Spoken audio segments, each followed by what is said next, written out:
అన్నారు, నేడు సంఘము సుఖం అనిపిస్తూ ఉన్నది. నేడు సంఘము సుఖం అనిపిస్తూ ఉన్నది, కానీ ఎప్పుడు కష్టం అనిపించుచున్నది. ఎప్పుడు కష్టం అనిపిస్తుంది, సంఘం సుఖం అనిపిస్తున్నది.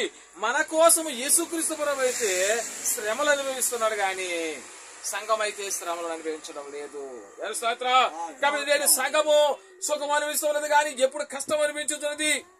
సంఘము శ్రమలను అనిపించకపోతే రండి, సంఘము శ్రమలను అనిపించకపోతే ప్రభుతో సమానము కాదు.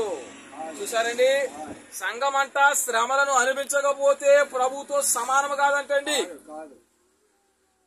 ఇప్పుడు సంఘమునకు ఎగుడు దిగుడులు ఉన్నవు, గాని సంఘము పరలోకమునకు వెళ్ళినప్పుడు ప్రభుతో సమానంగా ఉండును.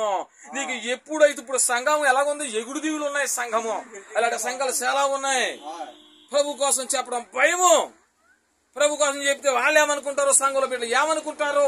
అవండి, సంఘంలో బిడ్డలు రారేమో, రాకపోతే దేవుడు వస్తాడు. ఎవరు వస్తారండి? సంఘ బిడ్డలు.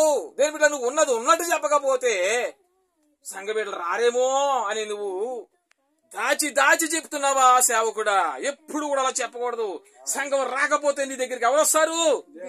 దేవుడు వస్తాడు, దేవదూతలు వస్తాయి, పరిశుద్ధులు వస్తారు. ఇంకేం కావాలండి మనకి? అందుకు దైవజనులు అన్నారు, ఉన్నది ఉన్నట్టుగా చెప్పిన వారే బైబుల్ మిషన్ బిడ్డలు. దేవుని స్తోత్రం కలుగును గాక. సంఘము శ్రమలను అనుభవిస్తేనే ప్రభుతో దేవుళ్ళ పాలు పంపులు పొందుతారు, గాని సంఘము శ్రమలు అనుభవించకపోతే పరలోక రాజ్యం ఎలాగుంటదండి? అందుకు దైవజనులు అన్నారు, మానవుడు శ్రమను పొందక ద్రైవా మానవుడెటు కాగలడు. ఏమండి, ఏమన్నారండి అయ్యగారు? శ్రమలు అనిపించమన్నారా, శ్రమలు వద్దన్నారా? శ్రమలు అనిపిస్తేనే మహిమ దొరుకుతుంది. మహిమను కోరేవారి శ్రమలు కొలుములోకి రమ్మన్నారు దైవజనులు. కాబట్టి శ్రమలు అనిపించాలి. మన శ్రమలు అనిపించలేమండి. శ్రమలు ఏమండి, శ్రమలు మనము అనుభవించకపోతే స్వర్గము లేదండి. అందుకే దైవజనులు అన్నారు, ఏమన్నారు? మానవుడు శ్రమను అనుభవించకపోతే దైవ మానవుడు ఎటు కాగలడు అన్నారండి. స్తోత్రం కలుగును గాక. అందుకే దైవ